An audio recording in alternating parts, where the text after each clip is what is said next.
Dimanche 3 juillet de l'an 2018. Bonjour à tous, bienvenue sur l'invité. Nous avons le plaisir de recevoir pour vous Distel Amoussou. Bonjour. Bonjour. Vous êtes journaliste, analyste, vous êtes expert en investigation et intelligence, vous êtes consultant en communication média, vous êtes directeur général de ADLSS. Bienvenue sur le plateau. Merci. Je suis personnellement très heureuse de vous recevoir. Vous êtes un éminent confrère, j'allais dire un éminent devancier. Bienvenue. Et pour conduire l'entretien avec moi, Kader Achirou, bonjour. Bonjour Nadia Dion, bonjour à vous Distel Amoussou. Bonjour cher. Vous êtes analyste politique, vous avez suivi l'actualité politique nationale, en l'occurrence cette conférence de presse animée par la coalition pour la défense de la démocratie. Les différentes forces politiques ont fait un procès à la gouverne du président Patrice Talon. Alors en tant qu'analyste, comment recevez-vous les différents propos qui ont été tenus ou lus par l'honorable Valentin Guillotin, porte-parole pour la circonstance? J'ai écouté une orchestration avec des mélodies qui ne bercent pas mes oreilles. J'ai entendu, excusez du peu, beaucoup d'incongruités. J'ai entendu des propos qui, venant de personnalités de ces rangs confondus, m'inquiètent. J'ai entendu des incantations, j'ai entendu des affirmations gratuites. Bref, j'ai entendu un mélange que je pourrais appeler salade russe. Si nous prenons cas par cas, je vais vous dire pourquoi est-ce que globalement cette sortie a fait flop. Cette sortie n'impacte aucun Béninois. C'est une messe de haine, c'est une messe de morveux, c'est une messe de personnes qui ont gouverné ce pays, qui n'ont pas fait autre chose et qui, décidément, n'ont pas d'alternative. Donc, c'est une chapelle ou un regroupement de personnes qui n'ont que rancœur. Ils n'ont que rancœur, mais à voir ce qu'il a été exposé par le porte-parole, nous avons la question de liberté d'expression. On estime que la récente décision de la Haute Autorité de l'Audiovisuel de la Communication à l'encontre de la Nouvelle Tribune est une décision qui émane du président Patrice Talon pour peut-être mettre hors d'état de nuire les voix critiques.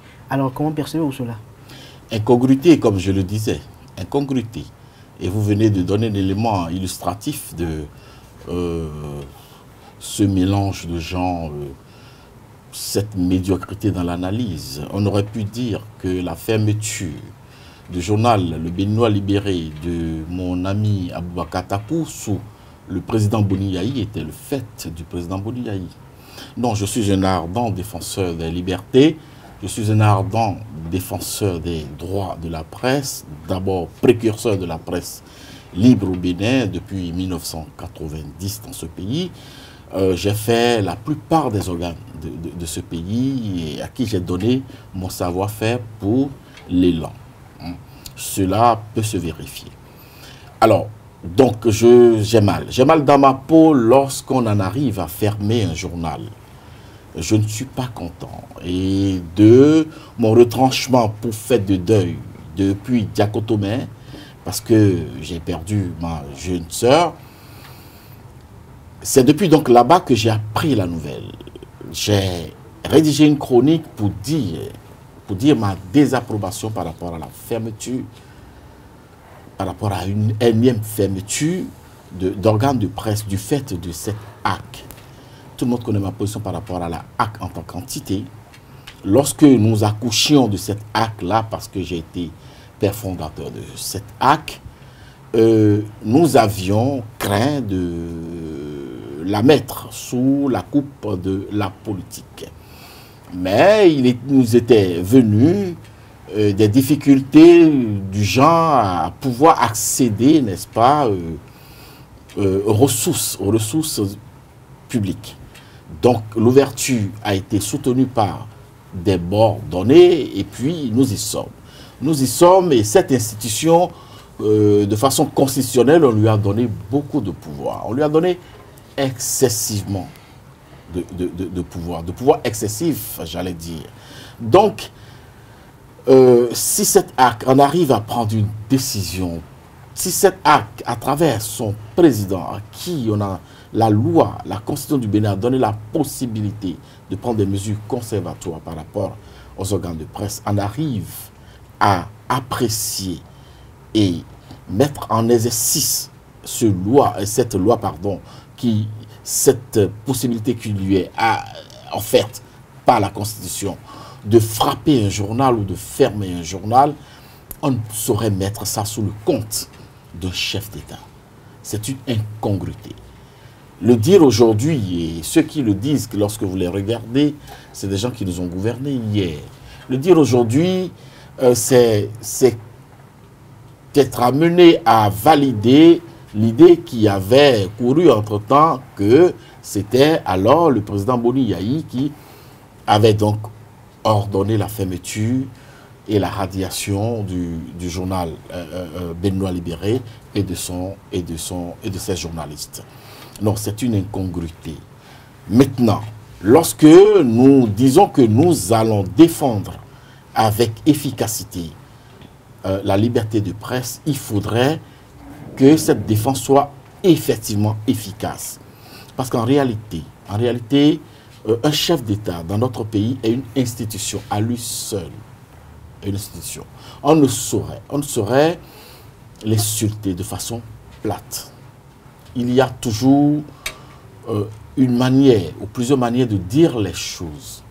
On peut dire les choses qui font très mal. On peut dire les choses qui puissent faire très mal sans vraiment verser dans le caniveau. Je ne dis pas que la HAC est fondée à fermer un organe de presse. Mais je dis... Vous avez lu un tout petit peu les articles incriminés dans le quotidien de la Nouvelle Tribune. Vous êtes journaliste. Franchement, vous êtes également vous êtes patron de presse. J'étais patron de presse. Vous étiez patron de presse. Est-ce que vous avez eu l'impression qu'il y a eu des exagérations, que... Le code de la déontologie n'a pas été respecté? Le chef de l'État étant une institution? Vous savez, lorsqu'on parle d'outrage au chef de l'État, il y a des éléments qui entrent en considération et je ne suis pas outillé pour procéder au jugement du confrère sur le plateau, sur votre plateau. Je ne suis pas tribunal. Je ne suis pas le président de la HAC. Donc, vous comprenez que j'ai de la peine à dire que le confrère a véritablement tort. Mais ce que je sais, et c'est un appel, je voudrais que tous les confrères aujourd'hui, tous les jeunes confrères puissent exercer ce métier avec responsabilité. On n'a pas besoin de descendre d'un cran, n'est-ce pas, notre lexique avant de pouvoir dire les choses, n'est-ce pas? On peut dire les choses autrement, on peut dire les choses très amères, on peut dire des choses très vertes, mais on peut les dire de façon très belle, mais très choquante. Alors, Distel Amoussou, vous avez dit rendez-vous manqué à Zalaï Hotel pour les opposants. Et pourtant, quand vous êtes béninois, quand vous circulez un peu, on n'a pas l'impression que tout va très bien au pays quand même. La crise économique? Je ne connais pas d'endroit sur cette terre où tout va à merveille. Je ne connais pas. Vous savez, le Bénin est à construire, à reconstruire si vous voulez. Et le président Patrice Talon a pris un pacte, a signé un contrat avec les Béninois pour la reconstruction du Bénin. Et son billet a été composté pour la marina sur la base, n'est-ce pas, de ce contrat social. Et il a dit, je vais faire des réformes. Et je présente aujourd'hui le Bénin comme un chantier, notre domicile, à nous. Lorsque vous appelez le technicien, l'architecte, le peintre, pour des travaux de réfection, vous décidez d'embellir votre studio. Oui, pendant un moment, vous aurez une situation d'inconfort, d'incommodité. Il y aura des gravats, il y aura des bruits, il y aura de la poussière, n'est-ce pas? Il va falloir s'accommoder à tout ceci pendant un temps. Et puis après, vous aurez un studio très, très beau, vous aurez une maison très belle, vous aurez un édifice qui appelle à l'envie, n'est-ce pas? Alors, le Bénin, aujourd'hui, l'architecte, le technicien, le grand maçon, qui est Patrice Talon, est en train d'éventrer notre sol, le sol bénin, d'y enfuir quantité de ciment, de sable, de gravillon, de fer, d'eau, pour nous permettre d'avoir une base solide. Des bases solides sur tous les plans. Plan économique, plan social, plan politique, n'est-ce pas? Et puis, nous permettre d'ériger un édifice qui puisse appeler à convoitise, qui puisse plaire dans le concert des nations. Qui puisse plaire dans le concert des nations. Mais ce qui est reproché à la gouvernance du président Patrice Talon, c'est la plupart de ses choix sur le plan économique, mais également sur le plan social. Quand on sait qu'au sein de cette coalition, nous avons quand même deux dinosaures en ce qui concerne Thomas Boniaï et Sébastien Germain-Ajavon. Et quand on sait leur activisme sur le plan social et que la gouvernance actuelle ne rythme du tout pas avec ce qui est fait, on a peut-être des raisons de s'inquiéter en ce qui concerne le social avec Patrice Talon. Vous venez de mentionner deux personnalités pour qui j'ai beaucoup de respect, mais je ne vois pas en quoi sont des dinosaures. C'est des Béninois, c'est des êtres humains. Ils ne sont pas des dinosaures. Sur le plan politique. C'est des personnes qui ont marqué notre pays sur le plan social quand même. Il y a eu beaucoup d'actions qui ont été menées. Quand on parle du plan social précisément, il y a eu beaucoup d'actions qui ont été menées par le gouvernement du président Yahi. C'est vrai qu'on peut lui reprocher les marches, mais ça aidait un tout petit peu les Béninois. Ils marchaient, ils avaient... C'était aussi du social. Il y avait le social qui accompagnait. On sait bien galant que le président Sébastien Ajavon a fait beaucoup de dons au pays, mais actuellement le social avec le président Talon. Boniaï, c'est fini. Boniaï, c'est sûr. fini. Il n'est pas fini. Pourquoi est-ce que nous sommes obligés de regarder dans le rétroviseur? Non. On se ferait donc qu'on l'appelle dinosaure.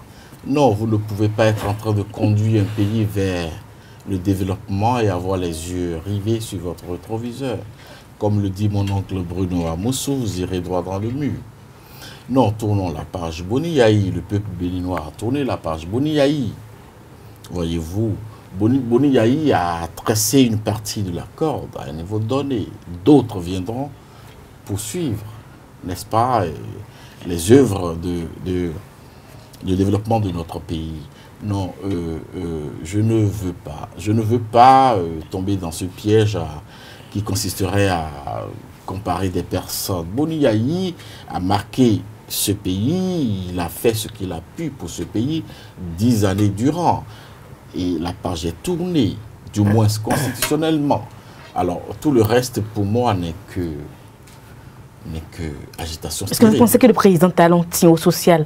Parce que nous sommes Béninois après tout, et puis on a quand même, on sait bien qu'il y a des Béninois qui ont du mal à manger dans certaines localités de notre pays, et que on peut les aider à tenir quand même, parce que nous sommes un peuple solidaire aussi.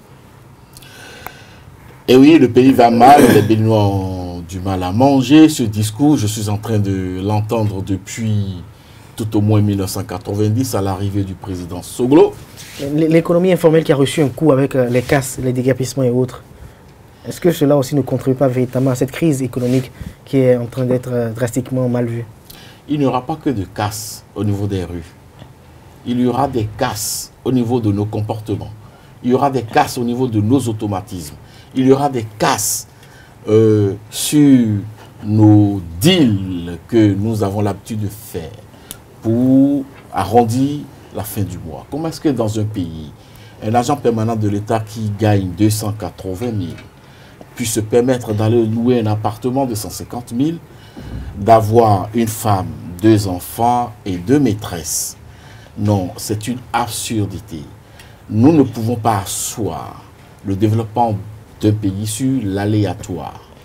Quand les gens vont bien, ça fait mal à qui? Lorsque les gens sont heureux, lorsqu'ils peuvent se louer un appartement climatisé, qu'ils sont heureux, c'est pas bien pour un pays de voir des gens qui sont heureux? Qui sont épanouis? Alors, je suppose donc qu'ils sont heureux avec leur salaire et qu'ils vivent aujourd'hui de leur salaire. Ne vous plaignez pas qu'on puisse fermer les robinets où l'argent illicite coule. Vivons donc heureux avec nos salaires. Vivons heureux avec notre salaire. Gisèle Amoussou, vous avez dit tout à l'heure en fait que le président Talon, qui a fini de composter son billet, qui s'est retrouvé à la Marina, il a fait face à des réalités auxquelles il ne s'attendait peut-être pas. Mais c'est quand même bien qu'il y ait des opposants qui soient là pour lui rappeler quand même que le pays peut être encadré. Je ne sais pas si vous avez écouté ou vous prenez l'habitude d'écouter le président Patrice Talon. C'est l'un des rares chefs d'État que nous avons eu dans ce pays qui nous disent la vérité. Il dit ce qu'il pense, il dit ce qu'il vit et il vit ce qu'il dit. Il dit « je ne ferai rien pour contenter la classe politique ». C'est un appel à l'opposition. Il veut avoir de l'opposition. Mais attention, de l'opposition responsable. De l'opposition qui porte des propositions. De l'opposition qui porte, n'est-ce pas, d'idéaux, qui porte d'alternatives avec un discours ou des discours clairs. Mais aujourd'hui, à ce jour, excusez du peu, à ce jour, il y a un flou artistique autour du discours de l'opposition. Moi, je ne sais pas ce que préconise ou propose l'opposition aux Béninois aujourd'hui, à part que de ramasser ou de ressasser des ragots que tout le monde colporte sur les réseaux sociaux et de venir nous les présenter en brochette au cours d'une conférence de presse. Moi, je crois que cette opposition peut mieux faire. Peut se restructurer, peut s'organiser et, n'est-ce pas, se doter d'un discours qui puisse fédérer. Parce qu'aujourd'hui, qui est ce Béninois qui a envie de suivre cette opposition? C'est une opposition à perte de vitesse, c'est une opposition sans fondement, c'est une opposition sans vision, c'est une opposition mal barrée. Opposition mal barrée, mais quand cette opposition affirme que le compétiteur n'est en train de fuir la compétition avec des intimidations comme la levée d'immunité parlementaire, nous avons suivi des arrestations, des intimidations des députés de l'opposition. Nous avons également cette affaire de Coton Gate qui fait couler beaucoup d'encre de salive aujourd'hui. Est-ce que vous savez que dans le dossier Coton Gate, Idrissou Bako n'a jamais été écouté par le cabinet qui était chargé du dossier et qui s'est toujours plaint pour dire je n'ai jamais été écouté par rapport à ce dossier-là, alors que je suis quand même un élément capital du dossier. Venez m'écouter, mais personne ne l'a écouté. Mais finalement, son immunité peut être levée à tout moment. Cela a été présenté en Conseil des ministres. Écoutez, moi je ne table pas sur les incantations d'opposition inexistante, d'opposition handicapée. Non, je tape sur les faits. Alors les faits, c'est que vous et moi, nous sommes libres de nos mouvements et nous sommes en train de faire cette émission aujourd'hui. N'est-ce pas? Et les téléspectateurs sont chez eux, libres de leur mouvement, ils sont en train de nous suivre.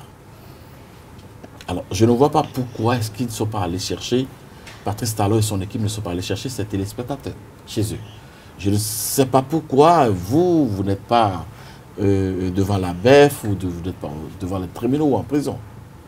Non, il faut, c'est vrai, lorsque ton pays te confie des missions, il faut l'assumer avec responsabilité.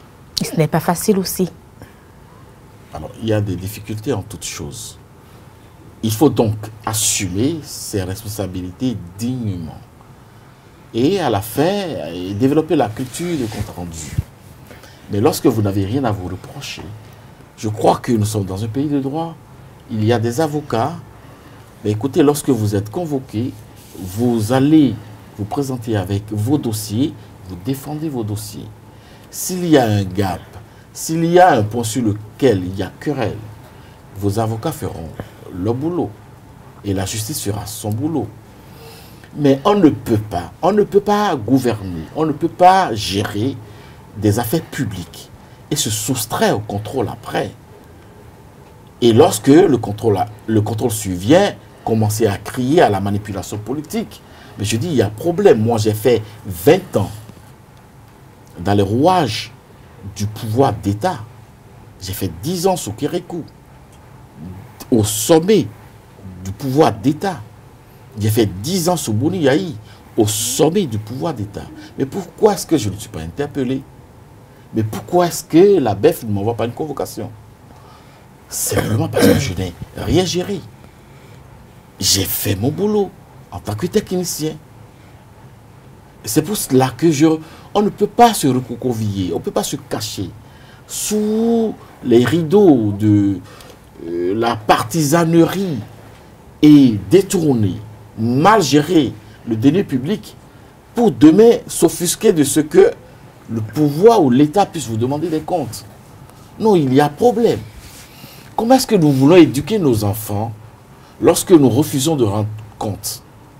Moi, lorsque je sors de chez moi et que par semaine, je dépose une cagnotte, mon épouse et moi, tous les vendredis, nous faisons le point avec les enfants. Et tout ce qui est acheté, on a la liste. C'est une manière d'apprendre la gestion aux enfants. Mais lorsque de grandes personnes, de responsables, finissent de gérer et que constatent qu'il y a des couacs, on les interpelle pour qu'ils viennent clarifier et elles se rebiffent pour commencer par crier au la politique. Moi, je crois qu'il y a problème. Vous croyez qu'il y a problème, mais l'autre inquiétude également de cette coalition aujourd'hui, c'est la composition de l'actuelle cour constitutionnelle, de la prochaine cour constitutionnelle avec, en l'occurrence, Joseph Diogbenou. Le personnage Joseph Diogbenou gêne tellement que nous avons suivi les commentaires de part et d'autres qui ont coulé beaucoup d'encre et de salive. Mais à votre avis, est-ce que Joseph Diogbenou doit gêner au sein de la prochaine cour constitutionnelle? Je vous ai dit tantôt que cette opposition n'a pas de discours. C'est un contenant vide. Il n'a pas de discours. Mais est-ce que l'inquiétude n'est pas fondée? Maître Joseph Diogbenou est un agrégé de droit. C'est juriste de formation. Et lorsque l'Assemblée désigne une personnalité outillée au niveau de la Cour constitutionnelle, ce n'est pas sur des humeurs qu'il faut tabler. On a vu dans ce pays, mon cher ami Djenotin Agossou, excusez du peu, je suis né à Gor, je suis à Gossou. Ce n'est pas parce qu'on est à Gossou qu'on est bête. Non, je suis désolé. Bien au contraire. Bien au contraire, je confirme, madame. Je suis à Gossou, je suis né à Gor. J'ai sorti un pied, moi. Je suis né un lundi, je suis à Gossou. Donc un lundi, je suis cordio et j'ai sorti un pied, je suis à Gossou. Donc nous avons de la témérité à revendre. Djenotin Agossou a de la témérité à revendre, mais il ne faut pas qu'il enveloppe sa témérité avec des bêtises. Non, lui, il a été administrateur des hôpitaux à Saint-Luc et il a été parachuté directeur général adjoint du CNHU. Et puis Vlam, il s'est retrouvé ministre de la Justice, garde des Sceaux, sans avoir jamais étudié un seul chapitre du droit. Et pourtant, il s'en est sorti. Et aujourd'hui, c'est lui qui crie et qui stigmatise la désignation d'un professeur agrégé dans le domaine. Il est dans son rôle, peut-être? Non, le rôle de l'opposition... L'inquiétude de l'opposition, le rôle, non, l'opposition n'a pas à avoir d'inquiétude. Mais ils sont inquiets du fait que Joseph Diogbenou, qui est très proche du Patrice Talon, se retrouve demain à la Cour constitutionnelle. Il risque de présider cette institution, le contre-pouvoir. On ne gouverne pas sur la base des humeurs. On n'opine pas sur la base des inquiétudes. N'est-ce pas? La politique a un bon dosage de science. Si vous n'avez pas d'éléments probants qui puissent faire disqualifier Maître Diogbenou, professeur Diogbenou, vous vous taisez.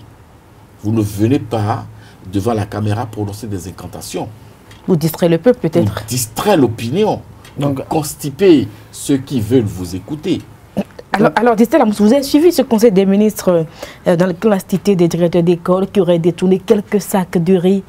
Vous vous êtes senti comment ce soir-là, devant les télévisions, relayées sur le plan international, que des directeurs d'école ont pris juste quelques sacs de riz et quelques litres d'huile, 2 kilos de riz, qu'il fallait venir à la télé en parler? 5 kilos. Oui, comment je vous regarde? Oui, j'aime bien votre façon de me regarder en plus. Oui, heureusement pour moi, je n'ai pas d'enfant qui puisse me voler un sou. Parce que qui a volé un œuf, volera un bœuf.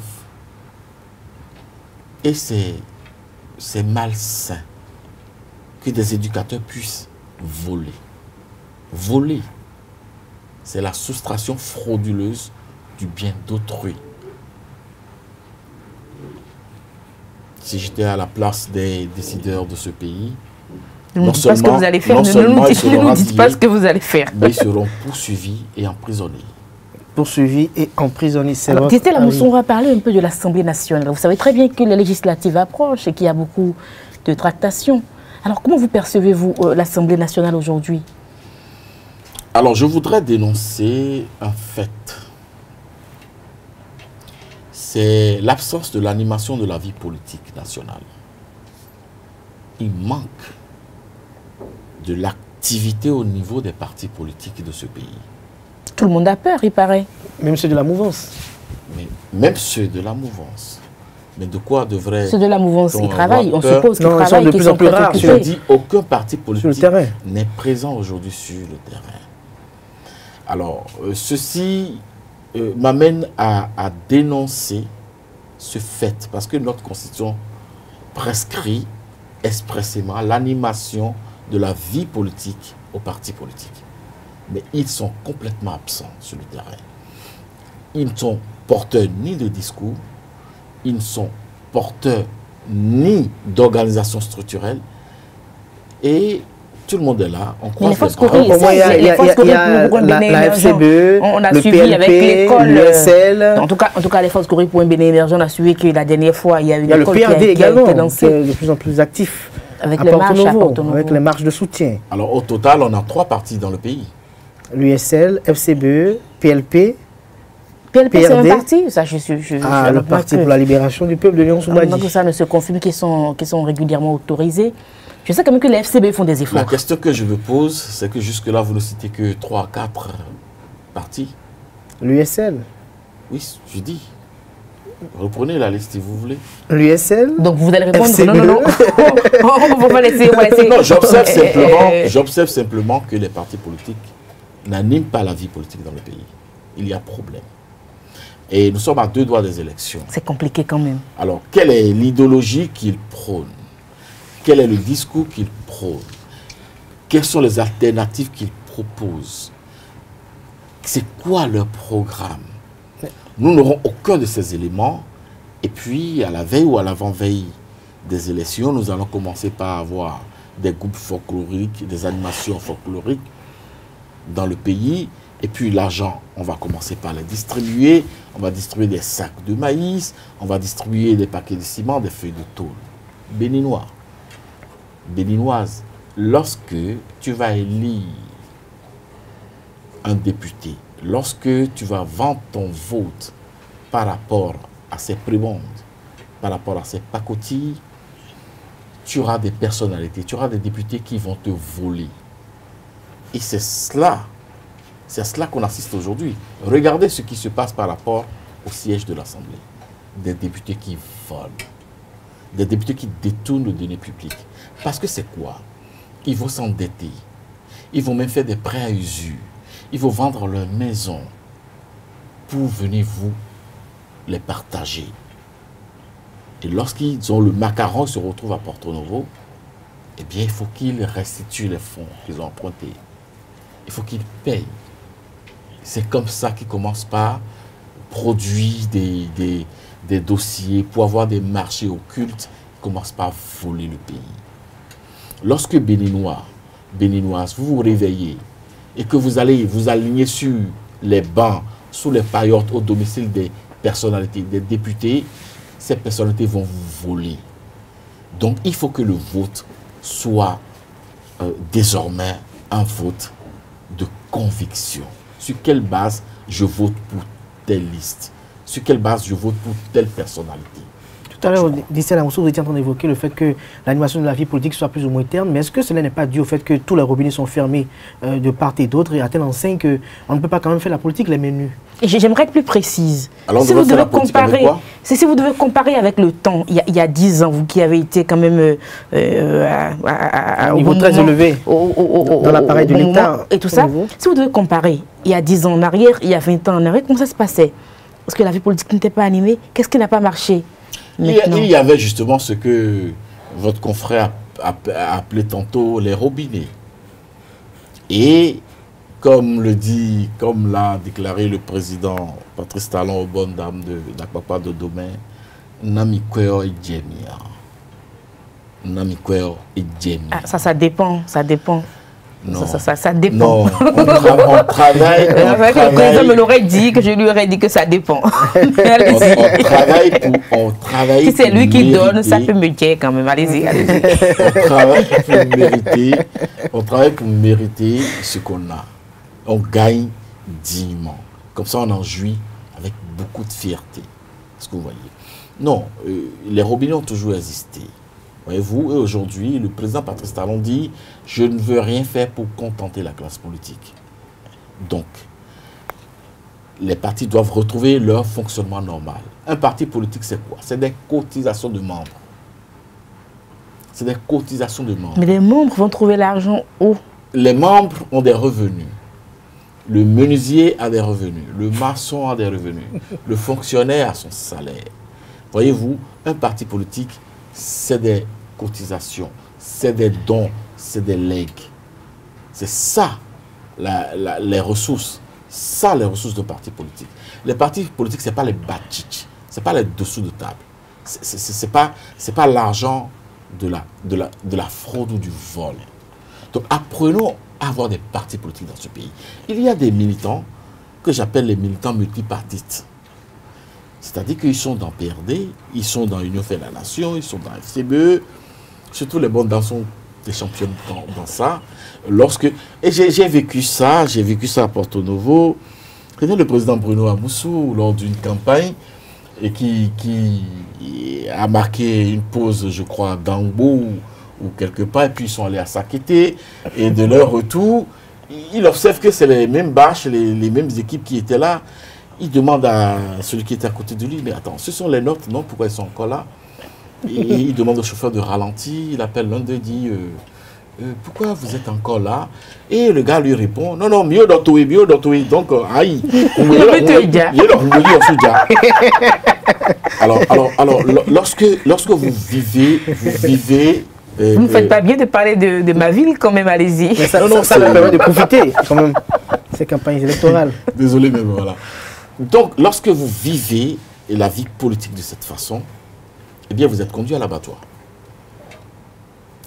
Vous êtes conduit à l'abattoir, vous avez créé ce silence. Mais j'ai bien envie de vous demander, de poser la question de savoir, mais aujourd'hui que Patrice Talon veut quand même instaurer cette philosophie et que la plupart des militants n'ont pas cette philosophie, comment pourront-ils quand même s'en acquérir? Pourquoi ils n'essaient pas de discuter, de dialoguer, de convaincre, de se faire comprendre? Parce qu'il a peut-être de bonnes idées, il a de bonnes intentions, il fait de grandes choses pour notre pays. Mais ça ne passe pas communicationnellement, ça ne se comprend pas, ça ne s'entend pas. On a l'impression qu'il ne discute pas, qu'il ne veut pas nous écouter. Et finalement, on a l'impression qu'il s'éloigne de nous. Non, c'est vrai, vous avez cette impression. Mais dans la réalité, ce n'est pas ça. Et le président Patrice Talon était l'un des candidats les plus actifs sur le terrain à expliquer son discours, le contenu de son programme. Vous savez que c'est un bon communicant. Il était partout. Il a rencontré toutes les couches. C'est l'un des rares candidats à avoir exercé cette stratégie, n'est-ce pas, de contact avec l'opinion. Et moi, ça m'a plu. Ça m'a beaucoup plu. Alors, lorsque vous avez fini de discuter, comme ça, et que vous avez votre billet composté, eh bien, l'heure du travail sonne. Il a dit à Porto Novo, le 6 juin, non, 6 juin ou 6 avril, le 6 avril, lors de son investiture, je suis prêt pour le job, je suis immédiatement prêt. Alors, il s'est mis au travail. Il fallait qu'il fasse, n'est-ce pas, les soubassements. Il fallait qu'il dépoussière, il fallait qu'il déblaye. Il a fait ça 1 an. Tout le monde a commencé par crier, il ne parle pas. Oui, nous avons eu l'épisode de la normocommunication, simplement parce que celui qui travaille ne fait pas beaucoup de bruit, celui qui fait du bruit ne travaille pas. Eh bien, la preuve qu'il vous écoute, il écoute les Béninois, on dit non, on veut savoir ce qu'il fait. Eh bien, il a commencé par parler.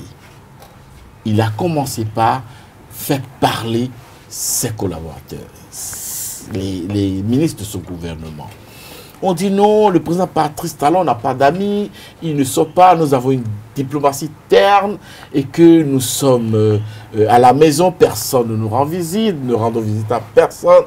On lui a tenu ses griefs. Mais aujourd'hui, à l'heure où nous faisons cette émission, le président Patrice Talon n'est pas à Cotonou, il est à l'UNESCO. Alors vous comprenez que avant de recevoir des étrangers, des convives, il faut s'assurer que la maison est propre. Il faut s'assurer des commodités à offrir aux convives. Le président Talon, c'est un homme du goût. Il prend son temps, certes, pour faire les choses, mais il les fait bien. Et c'est ça. Il faut aller à son école. Rien ne se fait dans la précipitation. On ne peut rien construire de durable et de solide sur du sable mouvant. Non. Lorsqu'il prend compartiment par compartiment, secteur par secteur, il pose les bases. D'abord, il s'interroge sur les préoccupations. Il prend l'information et il propose des solutions. Mais voilà.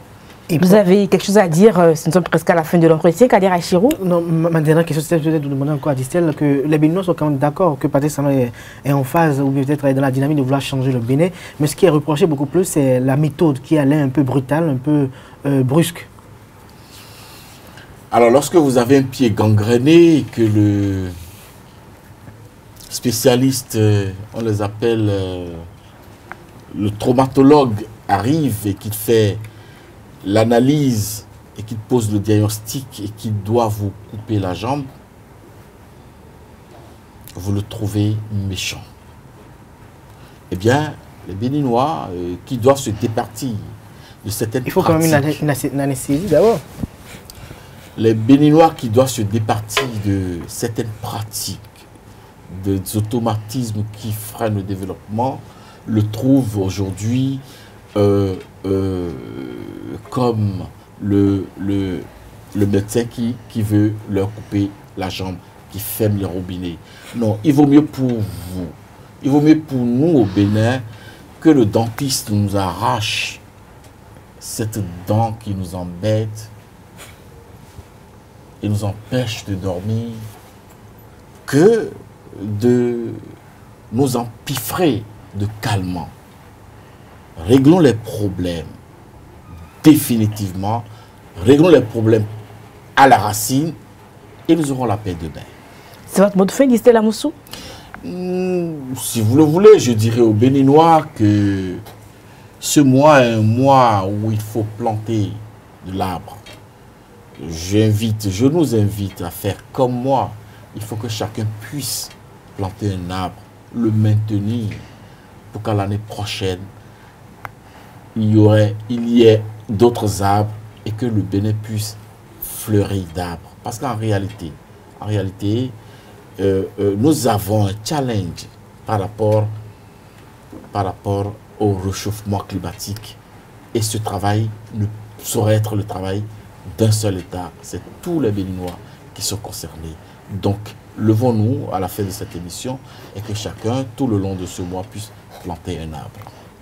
Merci à vous, Distel Amoussou, c'était l'invité. Kader Achirou, merci d'avoir conduit l'entretien avec moi. On retiendra donc de cet entretien que Distel Amoussou a indiqué que c'était un mauvais timing, un mauvais casting, un rendez-vous manqué finalement pour les forces de l'opposition. Distel Amoussou, notre invité, pense que la coalition de l'opposition pouvait mieux faire pour fédérer surtout et aider notre très cher et beau pays, le Bénin. Il a par ailleurs indiqué que rien de bon ne se fait dans la précipitation.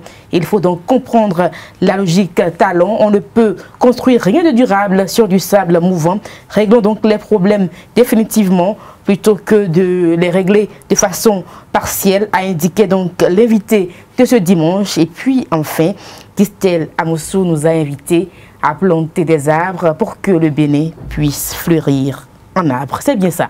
Merci à vous. Je rappelle que vous êtes journaliste, analyste, vous êtes expert en investigation et intelligence. Ancien journaliste, parce que je ne suis plus. Ça fait 20 ans que je ne suis plus journaliste. On a toujours du plaisir à savoir que vous êtes journaliste. C'est vrai, je le suis dans la peau. Vous êtes consultant en communication média, vous êtes directeur général de ADLSS, c'est bien ça. Merci à vous d'avoir participé à l'invité, d'avoir répondu donc à notre invitation. Merci. C'est moi, Nadège. Très bon dimanche à vous. Kader Achirou, merci d'avoir conduit l'entretien avec moi. Merci une fois encore. Le plaisir était partagé. C'est la fin donc de l'invité. Merci à tous et à toutes pour l'attention. On va se retrouver le dimanche prochain avec le même plaisir. Portez-vous bien, au revoir. Restez surtout fidèles au programme de Zawi TV. Au revoir.